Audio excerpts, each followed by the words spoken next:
নমস্কার বন্ধুরা, পূর্ণিমার রয়্যাল কুকিং চ্যানেলে আপনাদেরকে স্বাগতম জানাই। আজকে আমি আপনাদের সাথে শেয়ার করব চালের গুঁড়ো দিয়ে এবং নারকেল দিয়ে একদম নরম তুলতুলে ফুলকো মালপোয়া বানানোর সম্পূর্ণ রেসিপিটি। অনেকে মালপোয়া তো বানায় কিন্তু সেটাকে ফুলকো হয় না বা এটা ফুলাতে পারে না, যার কারণে এটা চারিদিকে ছড়িয়ে ছিটিয়ে যায়। তো আজকে আমি আপনাদের সাথে স্টেপ বাই স্টেপ সম্পূর্ণ রেসিপিটি শেয়ার করব কিভাবে আপনারা ফুলকো এবং নরম তুলতুলে মালপোয়া বানাবেন।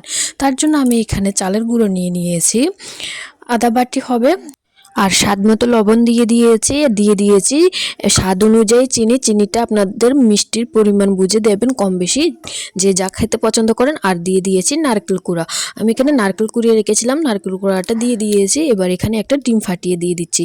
এই মালপোয়াটাতে অবশ্যই ডিম দিতে হবে, না হলে কিন্তু মালপোয়াটা ফুলকো হবে না, এগুলো ছড়িয়ে ছিটিয়ে যাবে আর মালপোয়াগুলো চ্যাপ্টা হয়ে যাবে। এবার আমি সমস্ত উপকরণগুলোকে ভালো করে প্রথমে মিশিয়ে নিয়ে এখানে অল্প অল্প করে জল দিয়ে এই ব্যাটারটা বানিয়ে নেব। একসাথে বেশি জল দিলে ব্যাটারটা একদম পাতলা হয়ে যাবে। আমি এই ব্যাটারটা বেশি পাতলা করব না, এটাকে মিডিয়াম সাইজ করে রাখতে হবে যাতে এটা বেশি ঘন না হয় এবং বেশি পাতলাও না হয়।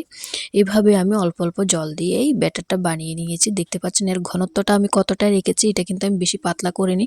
যেহেতু আমার চালের গুঁড়োটা কিন্তু শুকনো ছিল, তাই আমি একটু জলের পরিমাণটা বেশি দিয়েছি। এটাকে আধা মিনিট রেস্টে রেখে দিলে কিন্তু জলের পরিমাণটা আরও কমে যাবে। এবার আমি চুলার মধ্যে কড়াই বসিয়ে তার মধ্যে তেল দিয়েছি। এই আধা ঘন্টা পরে দেখুন আমার ব্যাটারটা কতটা ঘন হয়ে গিয়েছে। এবার আমি এখানে তেলটা যখন গরম হয়ে যাবে, তারপর এখান থেকে ব্যাটারটাকে আবার একটু ভালো করে নেড়ে চেড়ে নেব। নিয়ে অল্প করে 1 চামচ পরিমাণ ব্যাটার আমি তেলের মধ্যে দিয়ে দিয়েছি। অবশ্যই এখানে কিন্তু তেলের পরিমাণটা একটু বেশি দিতে হবে, যাতে সম্পূর্ণ পিঠাটা তেলে ডুবো থাকে, না হলে কিন্তু পিঠাটা ফুলবে না। দেখতে পাচ্ছেন তেলটা গরম হয়ে গেলে তেলের মধ্যে অল্প করে ব্যাটার দিয়ে দিলে এই পিঠাটা কিন্তু আস্তে উপরের দিকে ফুলে উঠে আসছে। দেখতে পাচ্ছেন পিঠাটা কত সুন্দর করে উপরের দিকে ফুলে এসেছে। এটা কিন্তু নাড়াতে হয়নি। এইভাবে আমি আরও একটা পিঠা দেখাচ্ছি কীভাবে বানাতে হবে। অল্প একটু করে ব্যাটার নেবেন, নিয়ে গরম তেলের মধ্যে এটাকে এভাবে দিলে দেখবেন আস্তে আস্তে পিঠাটা উপরের দিকে ফুলে আসবে। তারপর আপনারা চাইলে অল্প একটু করে তেল পিঠার উপরে ছড়িয়ে দিতে পারেন, তাহলে এটা কিন্তু আরও একটু ফুলকো হয়। দেখতে পাচ্ছেন আমার এই মালপোয়াটা কতটা ফুলকো হয়েছে। এভাবে আমি 2 পিঠ উল্টে পাল্টে ব্রাউন কালার করে ভেজে নেব। আমার এই মালপোয়াটা ভাজা হয়ে গেছে, এবার আমি এটা নামিয়ে নেব। আমি কিন্তু এখানে কোনো রকম বেকিং সোডা বা বেকিং পাউডার ইউজ করিনি। বেকিং সোডা ইউজ করলে কিন্তু এই মালপোয়াটা একদম তুলতুলে হয়, কিন্তু এই বেকিং সোডাটা ইউজ করলে অতিরিক্ত বেশি তেল মালপোয়াটা অবজার্ভ করে নেয়। মালপোয়ার ভিতরে তেলটা পরিমাণটা অতিরিক্ত চুষে নেয়, যার কারণে তেলটা খেলে পেট সমস্যা হতে পারে, যে পেট ফাঁপা হয়ে থাকে, খিদে লাগে না বা হাত পা জ্বালা ফোড়া করে। তাই আমি এই বেকিং সোডাটা ইউজ করিনি, কিন্তু বেকিং সোডাটা ইউজ করলে মালপোয়াটা নরম তুলতুলে হয়, খেতে ভালো লাগে।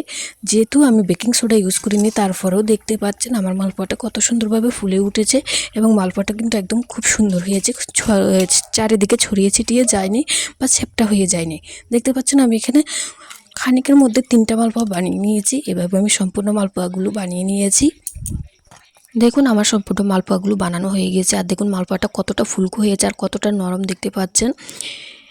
এই মালপোয়াতে আমি কোনো রকম সোডা ইউজ করিনি, তারপরেও কিন্তু এটা ফুলকো হয়েছে। সোডা ইউজ করলে এটা আরও ফুলকো হয়, একদম তুলতুলে হয়। যারা ডিম খেতে পারেন না বা ডিম খেতে পছন্দ করেন না, তারা কিন্তু এটা বেকিং সোডা নারকেল কুড়ো দিয়ে বানাতে পারেন, তাহলে কিন্তু এটা খেতে আরও টেস্টি হবে। আর কিন্তু এটা অতিরিক্ত পরিমাণ তেল অবজার্ভ করে নেবে। আর যদি তেল বেশি খেতে না চান, তাহলে বেকিং সোডাটা দেবেন না। এই যে দেখুন আমার সম্পূর্ণ পিঠাগুলো বানানো হয়ে গেছে। আর ভিডিওটা ভালো লাগলে লাইক কমেন্ট শেয়ার করবেন এবং আমার চ্যানেলটি সাবস্ক্রাইব করে আমার পাশে থাকবেন। আর আমার এই পিঠাগুলো কেমন হয়েছে কমেন্টে জানাতে ভুলবেন না। ধন্যবাদ সবাইকে, আবারও দেখা হবে নেক্সট ভিডিওতে।